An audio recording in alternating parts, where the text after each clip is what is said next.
The Superhawk CB77 holds a special place in history as Honda's introduction to sport bike market, and it is also considered as the first sport bike from Japan. This model was released during Honda's expansion into the Western motorcycle market in the 1960s. Known for its impressive speed, handling, and dependability, it played a crucial role in establishing the criteria for a contemporary motorcycle. British motorcycle manufacturers like Triumph, Norton, and BSA, who were dominating the performance motorcycle segment at that time, weren't all that worried about this new Honda. And why would they?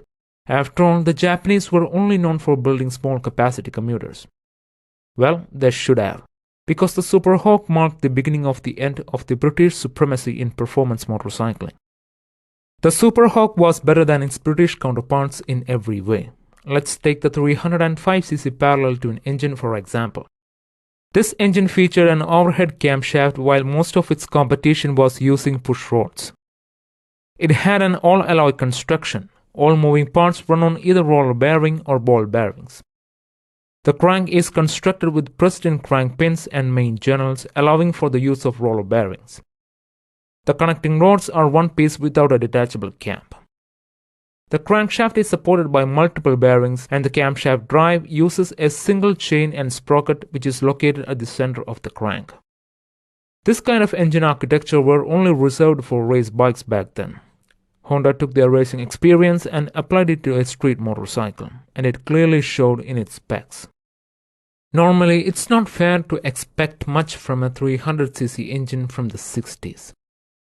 The Superhawk's main rival, the Triumph 21, which had a bigger 350cc parallel twin engine and was considered as a sport bike back in the day, was only producing 18.5 brake horsepower. But the 305cc air-cooled parallel twin engine in the Superhawk was a cute little monster. This relatively small parallel twin produced 28 brake horsepower at 7500 rpm and 21 Nm of torque at 6000 rpm. Thanks to the dual carburetor setup, the engine was able to rev well beyond 9000 rpm, redlining at 9400 rpm. With the right mods, it can even rev beyond 11000 rpm. But this engine wasn't all about top-end punch. It also delivers smooth and strong power at lower RPMs too. Its dual carburetors have a throat diameter of over an inch. Impressive for an engine of its size, and is a part of the reason for the engine's high revving nature. It responds well to large throttle inputs at low speeds and does not suffer from medium speed surging often associated with oversized carburetors. Located behind the engine and sharing its lubricating oil is the Superhawk's transmission.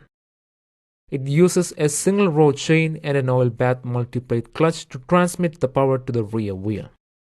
The gears are arranged on a parallel shaft and all speeds are indirect. The design creates a compact and efficient package but generates some gear noise and power loss. The engine and transmission are visually appealing and do not leak a bit of oil. There was also very little oil emitted from the engine breather, causing the rear chain to run dry, requiring periodical maintenance. While this can be considered as an inconvenience, a lot of people preferred the clean look of the engine without the oil mist that was common with many other engines of its time. The Honda Superhawk is equipped with an electric starter, which was somewhat of a luxury item back then. It is attached to the front of the crankcase and uses a chain drive and overriding clutch to start the engine. The starter is powered by a 12-volt 9A battery with clear case, allowing for the easy checking of the electrolyte level. The Superhawk also includes 2 air filters to extend the life of the engine. These air filters can easily be accessed by removing the toolbox covers. The frame design of the Superhawk is inspired by Honda's early racing motorcycles. The main frame consists of a large round tube that extends from the steering head, curves behind the engine, and connects to the rear suspension pivot.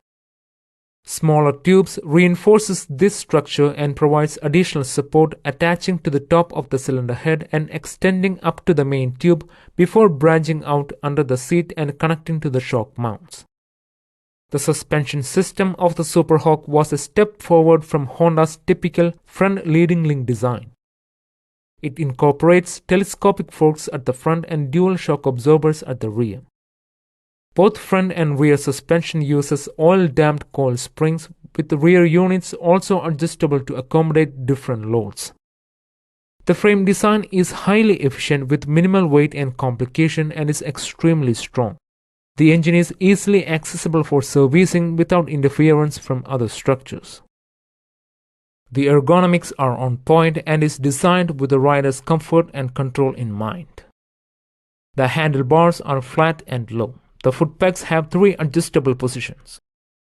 The right foot peg holds the brake lever and actuating cable and can be easily moved without disturbing the brake adjustment, while the left foot peg, which holds the shift lever, requires a longer push-pull rod to be moved. Regardless of the position of the foot pegs, the Superhawk is comfortable and provides a great sense of control to the rider. Honda claims that this motorcycle can reach a top speed of 110 miles per hour or 176 kilometers per hour. In real-world tests done by various outlets, the Superhawk was able to reach a top speed of between 98 to 105 miles per hour.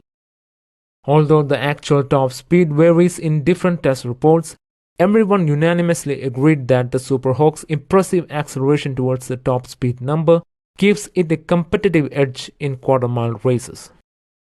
The Superhawk was able to complete the quarter mile in just 16.5 seconds, which is impressive for a stock motorcycle with a 305cc engine, especially one from the 60s. The Superhawk wasn't the fastest motorcycle on the market, but it is an exciting and a fun-to-ride experience. The Superhawk didn't just go fast, it stopped well too. It was equipped with the double leading shoe brakes, which are known for their strong braking power and ability to wear evenly. These brakes are also large, unusually large for such a small motorcycle, with 8-inch diameter and finned aluminum drums. They were able to stop the motorcycle effectively without fading and providing exceptional stopping power. Despite being a great motorcycle, Honda ended the production of the Superhawk in 1967. In my humble opinion, it was a disappointing decision. But the Superhawk CB77 paved the way for many awesome motorcycles to come, like the CB450, the CB750, which is considered as the first superbike in the world, the CBX1000, the first hyperbike in the world, etc. Honda revived the name Superhawk in 1997 with the VTR 1000F Superhawk. It was a departure from usual Honda products.